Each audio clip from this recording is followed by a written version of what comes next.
ओम ह्रीं अरहं णवोचिनाडं महान दार्शनिक संत उज्ज्वल आचार्यवर श्री देवसेन गणी विरचित आलाप पद्धति गुण व्युत्पत्ति अधिकार।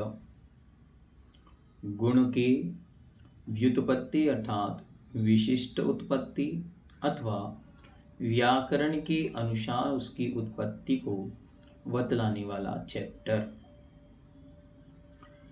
सूत्र नंबर 92। सह भुवो गुणः क्रमवर्तिनः पर्यायः। सह अर्थात साथ साथ, भुवः मतलब होने वाला, जो साथ में होने वाला है वह गुणः गुण कहलाता है। जो द्रव्य के साथ सदा हमेशा रहे उसका नाम गुण है। क्रमवर्तिनः पर्यायः, और जो क्रमशः होती हैं उनका नाम पर्याय है। एक के बाद एक होती हैं उनका नाम पर्याय है। जैसे मैं आत्मा हूँ तो मुझ में मेरा ज्ञान दर्शन नाम का गुण जो सदा से था, सदा है और सदा रहेगा। मैं किसी भी पर्याय में रहूं, स्थिति में रहूं, वो ज्ञान नाम का गुण मुझ में सदा बना रहेगा।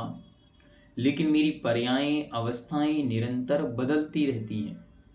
कभी मैं मनुष्य हूँ तो कभी देव, तो कभी नारकी, तो कभी त्रियंच, तो कभी सिद्ध। ये सब मेरी अवस्थाएं, पर्यायें हैं। ये कैसी होती हैं? एक के बाद दूसरी होती, पहली समाप्त होगी तब दूसरी उत्पन्न होगी, इसलिए इनको बोलते हैं क्रमवर्ती। तो क्रमवर्ती पर्यायें होती हैं और गुण सहभुवो अर्थात साथ साथ होते हैं। गुण की कोई और डेफिनेशन सुंदर सी, तो कहते हैं हाँ, गुण्यते पृथक क्रियते द्रव्यम द्रव्यात् ययि ते गुणः। गुण्यते पृथक क्रियते, जिनके द्वारा द्रव्यम अर्थात द्रव्य को द्रव्यात् अन्य दूसरे द्रव्यों से पृथक क्रियते अलग किया जाए, गुण्यते अर्थात गिना जाए, उसका नाम गुण है। जो मिली हुई बहुत सारी वस्तुओं में से स्पेशलिटी दिखा करके किसी वस्तु को अलग कर देता है उसका नाम गुण है। अब यहाँ पर क्रमशः जो गुण बतलाए गए थे उन गुणों को अच्छी तरह आचार्य महाराज समझाने का प्रयास कर रहे हैं। अस्तित्व नाम के गुण पर हमने बहुत विस्तार से चर्चा की है, जिसकी लिंक आपको डिस्क्रिप्शन में मिल जाएगी। ठीक है, आइए आगे चलते हैं। 94 नंबर सूत्र, अस्तित्व। अस्ति इति एतस् भावो अस्तित्वं सद्रूपत्वम्।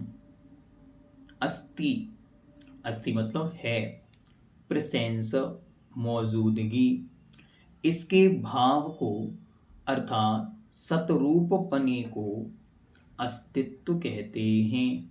किसी वस्तु की मौजूदगी, उसका प्रेजेंस, उसका अस्तित्व बतलाने वाला जो विशेष गुण है उसका नाम अस्तित्व है।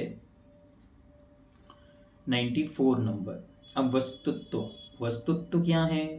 तो वस्तुनो भावो वस्तुत्वम सामान्य विशेष आत्मकम वस्तु।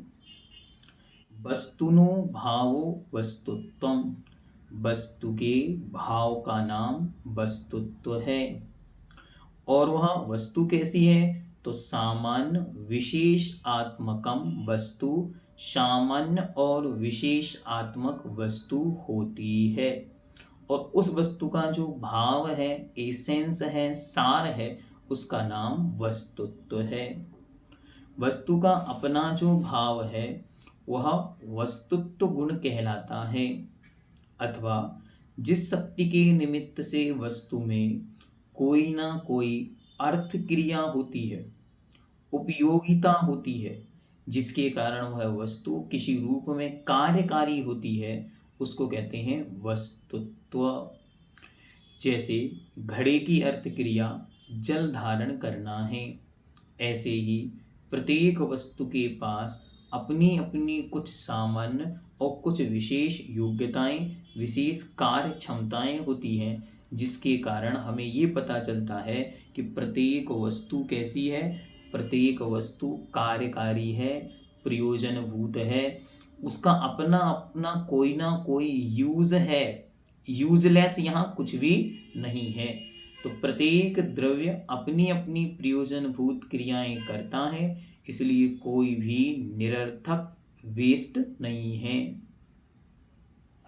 और जब सब में अपनी अपनी कार्य क्षमता मौजूद है, तो हम व्यर्थ में किसी के कर्ता ना बने, अपितु उस वस्तु को उसकी योग्यता के अनुसार कार्य करने की पूर्ण स्वतंत्रता प्रदान करें। इससे क्या होगा? इससे हमारी कर्ता बुद्धि कम होगी और कर्तव्य बुद्धि जगेगी। और जब कर्ता बुद्धि कम होगी तो हमारा राग द्वेष भी कम हो जाएगा। वे मेरे अपने ही कारण से होते हैं। जो भी निरंतर राग द्वेष चलता है वो क्या करता है? वो अपने निमित्त से उत्पन्न होता है। हम पर में कुछ करना चाहते हैं लेकिन वहां कुछ नहीं दिखता है, तो हमें बड़ा विकल्प उत्पन्न हो जाता है और हम अपने आत्म परिणामों को खराब कर लेते हैं। अच्छा उपाय यह है कि पर द्रव्यों का परिणाम उनके अपने अपने स्वचतुष्टय में हो रहा है, क्योंकि उनकी अपनी अपनी योग्यताएं हैं, इसलिए हम उनमें अर्थात पर में किसी भी प्रकार की बुद्धि ना लगाएं, अपने आत्म परिणामों को संभालने का पुरुषार्थ करें। सूत्र क्या मिला वस्तु से? कि वस्तुत्व नाम का गुण कह रहा है हमें कर्तव्य निभाना है, कर्ता बुद्धि नहीं पालना है। हर वस्तु का अपना प्रयोजन है, उनके प्रयोजन को समझते हुए वे कोई भी वेस्टेज नहीं है, कोई भी निरर्थक नहीं है, सब सार्थक हैं, सबका अपना अपना कोई ना कोई प्रयोजन है। भले ही हम उसे समझ सकें अथवा ना समझ सकें, हम जान पाएं अथवा ना जान पाएं। नेक्स्ट गुण है द्रव्यत्व। सूत्र नंबर 96। द्रव्यस्य भावो द्रव्यत्वम् निज निज प्रदेश समूहै अखंड वृत्त्या स्वभाव विभाव पर्यायान् द्रवति द्रोष्यति अध्रुवत् इति द्रव्यम्। द्रव्यस्य भावो द्रव्यत्वम् निज निज प्रदेश समूहै अखंड वृत्त्या स्वभाव विभाव पर्यायान् द्रवति द्रोष्यति अध्रुवत् इति द्रव्यम्। द्रव्यस्य भावो द्रव्यत्वम्, द्रव्य के भाव का नाम द्रव्यत्व है। वो कैसा है? तो निज निज प्रदेश समूह अखंड वृत्तयः, जो अपने अपने प्रदेश समूह के द्वारा अखंड पने से अपने स्वभाव विभाव पर्यायन, अपनी स्वभाव विभाव पर्यायों को द्रवति अर्थात प्राप्त होता है, द्रोष्यति अर्थात प्राप्त होवेगा, और आध्रुवत अर्थात प्राप्त हो चुका है, वह द्रव्य है। और उस द्रव्य का जो भाव है उसका नाम द्रव्यत्व है। मतलब प्रत्येक वस्तु अपने आप में निरंतर परिणमनशील है।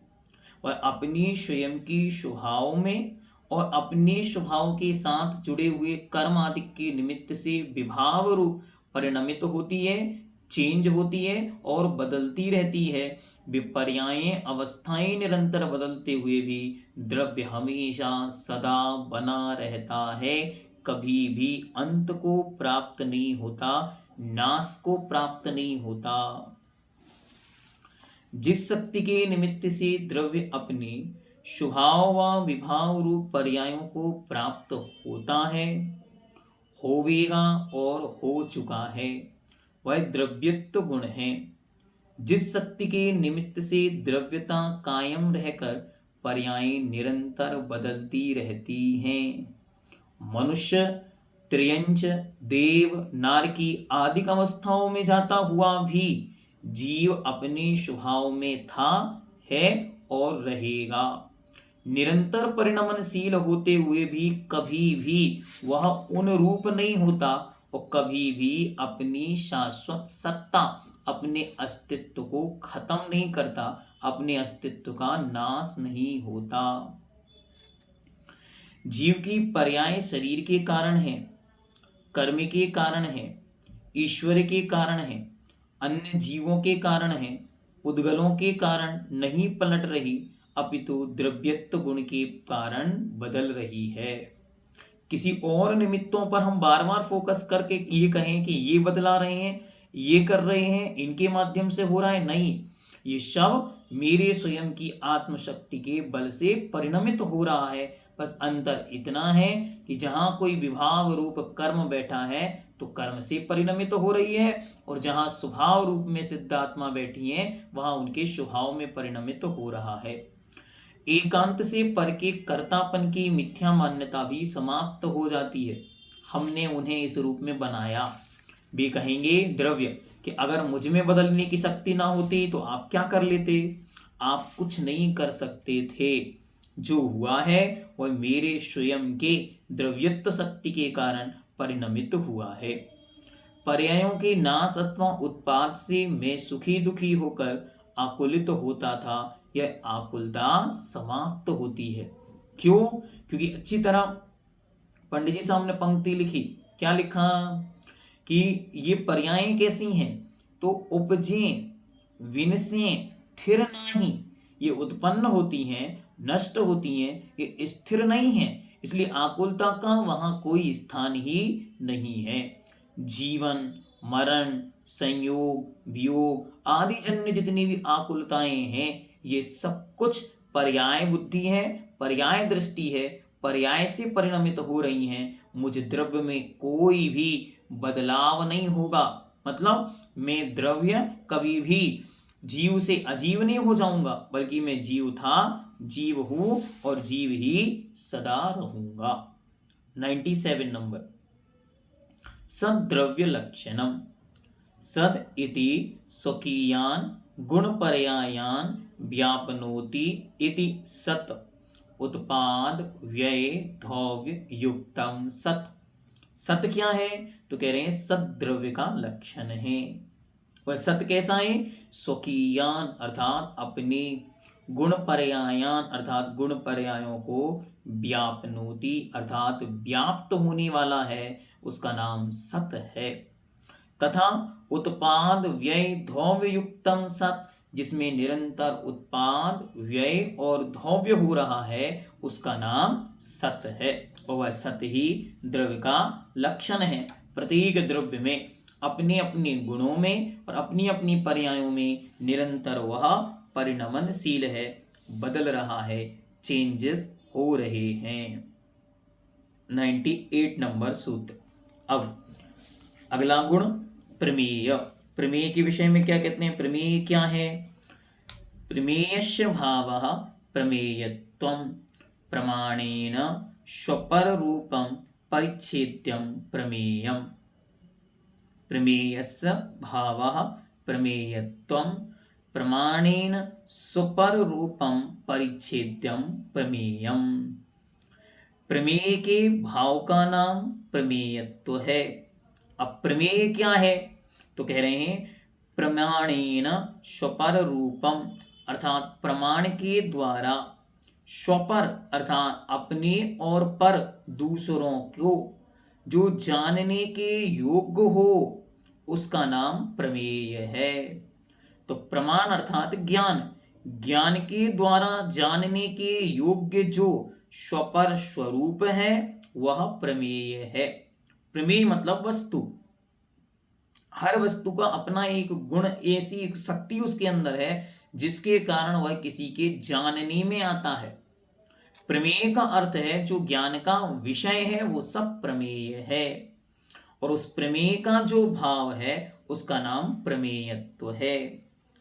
जिस शक्ति के निमित्त से द्रव्य किसी ना किसी प्रमाण अर्थात ज्ञान का विषय होता है, उसे प्रमेयत्व गुण कहते हैं। वस्तु में अपनी एक योग्यता है जिसके कारण वह किसी के ज्ञान का विषय बनती है,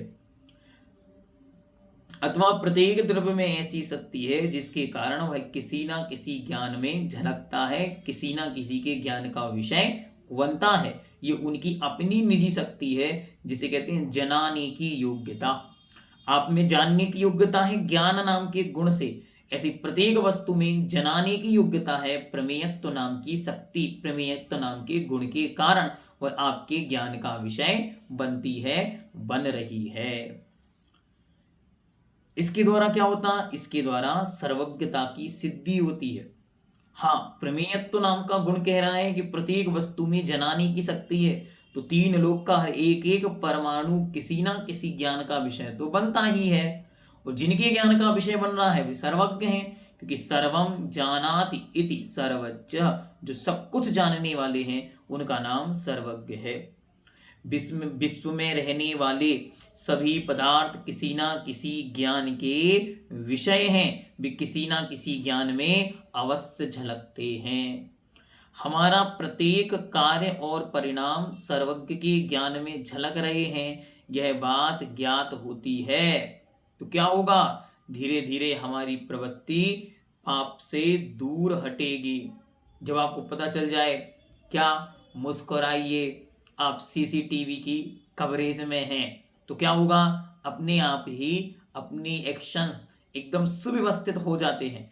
ऐसे ही जब पता चल जाए कि प्रत्येक वस्तु में प्रमेयत्व नाम का गुण है, वह किसी ना किसी ज्ञान का विषय बन रही है, तो हम भी एक वस्तु हैं, एक द्रव्य हैं जो प्रति समय सर्वज्ञ भगवान के ज्ञान का विषय बन रहे हैं। तो क्या होगा? दो लोग हैं जो आपको प्रति समय देख रहे हैं, आप सावधान रहें। कौन है वो दो लोग? एक निज देवता और एक जिन देवता। केवली सर्वज्ञ अरिहंत परमात्मा के परम सीसीटीवी कैमरा में हम और आप प्रति समय झलक रहे हैं, इसलिए हमारी एक्शंस, हमारी क्रियाएं पाप से हटकर और आत्मबोध अथवा आत्म कल्याण की ओर आती हैं। परद्रव्यों के साथ मेरा ज्ञेय ज्ञायक संबंध है, इस बात का बोध हो जाता है। ज्ञेय मतलब जो जानने योग्य है, वो वस्तुएं ज्ञेय कहलाती हैं। वो ज्ञायक मतलब जानने वाला। तो मैं कौन हूं? मैं ज्ञायक हूं, और ये सब वस्तुएं जो कुछ मेरे ज्ञान में झलक रही हैं वे सब ज्ञेय हैं। वे ना मेरी हैं ना मैं उनका हूं, मैं उन वस्तुओं से भिन्न अन्य कुछ और हूं।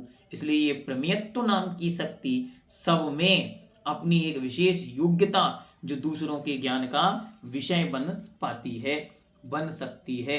अन्यथा क्या होगा? अन्यथा आपके पास ज्ञान तो होगा लेकिन उस ज्ञान में कोई वस्तु झलकेगी नहीं। आपके ज्ञान में जैसे जानने की योग्यता है, वैसे ही प्रत्येक वस्तु में जनाने की योग्यता है कि आप उसे कैसे जान सकते हैं। सूत्र नंबर 99, अगला गुण अगुरु लघुत्व। अगुरु लघुत्व क्या है तो बता रहे हैं।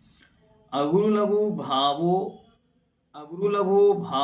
अगुरु लघुत्वम सूक्ष्म अवाग गोचर प्रतिक्षणम वर्तमान आगम प्रमाण्य दभ्युपगम्य अगुरु लघु गुणः। अगुरु लघु भावो अगुरु लघुत्वम सूक्ष्म अवाग गोचर प्रतिक्षणम वर्तमान आगम प्रमाणात् अभ्युपगम्य अगुरु लघु गुणः। अगुरु लघु गुण क्या है तो कह रहे हैं अगुरु लघु के भाव का नाम अगुरु लघुत्व है। और अगुरु लघु क्या है? जो अत्यंत सूक्ष्म है। अवाग गोचर, वचनों के गोचर नहीं है, मतलब वचनों से नहीं कहा जा सकता। प्रतिक्षणम वर्तमान, और प्रति समय परिणमनशील है। आगम प्रमाणात, आगम के प्रमाण से अभ्युपगम्य जाना जाता है।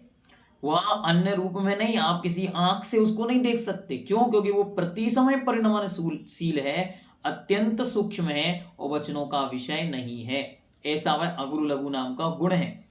अभी यही गुण आपको अर्थ पर्याय में काम में आएगा। जहां सिद्ध भगवान है और प्रति समय परिणमन हो रहा है। शुद्ध द्रव्यों में प्रति समय परिणमन हो रहा है। अब आप प्रश्न पूछोगे कि वो परिणमन हमें तो दिखाई नहीं देता, हम कैसे मान लें? तो ये अगरु लघु नाम का गुण कहता है कि जो अगरु लघु नाम का गुण है वह अत्यंत सूक्ष्म है, वह वचनों के अगोचर है और प्रति समय परिणमनशील है, इसलिए वह जन सामान्य के वचनों का विषय नहीं बनता, इसलिए वह अवाग गोचर है। ऐसा अगरु लघु नाम का गुण है और उस अगरु लघु नाम के गुण का जो भाव है वह अगरु लघुत्व है। इस गुण के कारण एक द्रव्य दूसरे रूप, एक गुण दूसरे रूप परिणमन नहीं करता, ना ही एक द्रव्य के गुण बिखर कर पृथक पृथक होते, बल्कि वे अपने में हमेशा स्थिर रहते हैं।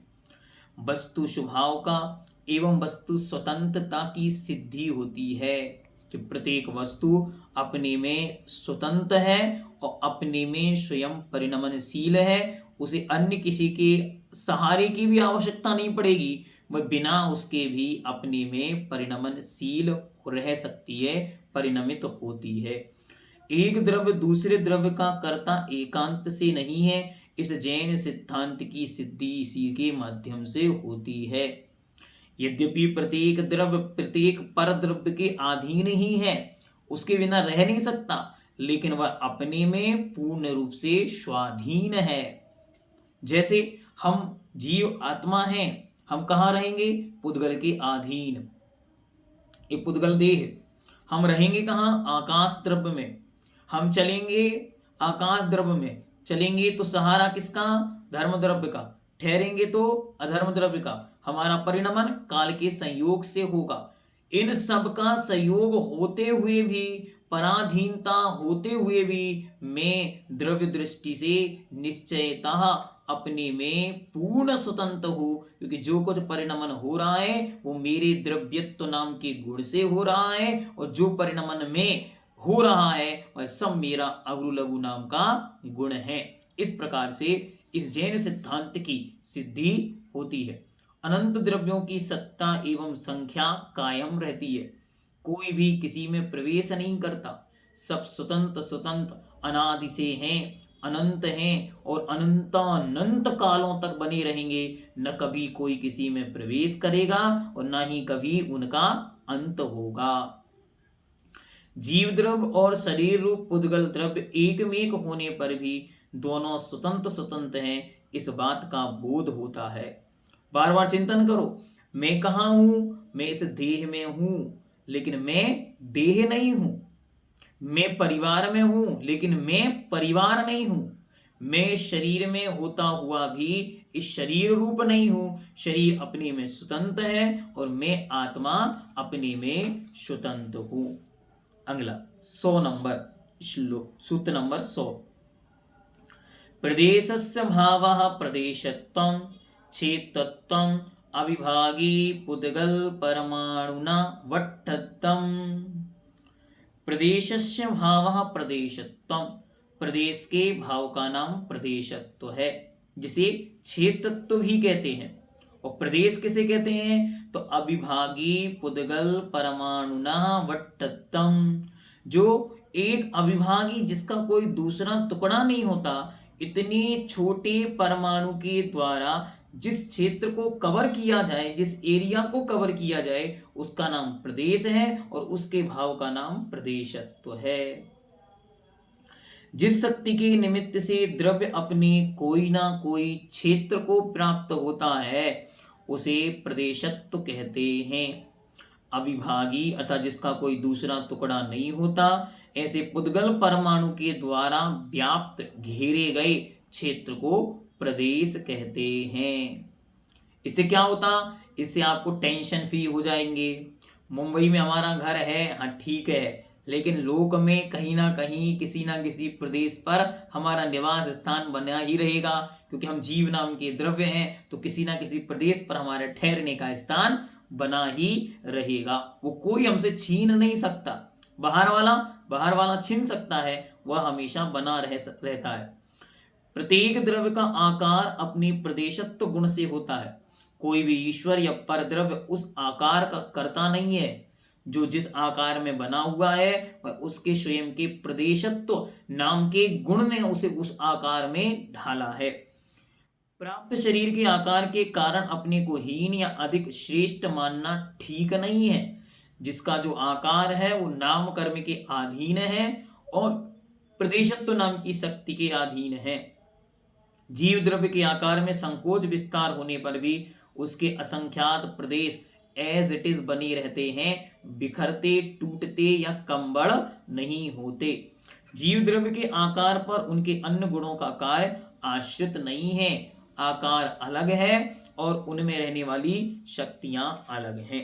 इस प्रकार ये जो मुख्य 6 गुण हैं, इन पर विस्तृत चर्चा आपके सामने रखी, जिससे आप जीवन पर्यंत अपने आप को ये समझें ये 6 गुण मेरे हैं। मैं ही अस्तित्व वाला हूँ, मैं ही वस्तुत्व वाला हूँ, मैं ही प्रदेश प्रमेयत्व वाला हूँ, मैं ही अगुरु लघुत्व वाला हूँ, मैं ही प्रमेयत्व वाला हूँ और मैं ही प्रदेशस्य वाला हूँ। ये सब मेरे अपने निजी गुण हैं। इन गुणों के बिना मेरा कोई अस्तित्व नहीं है।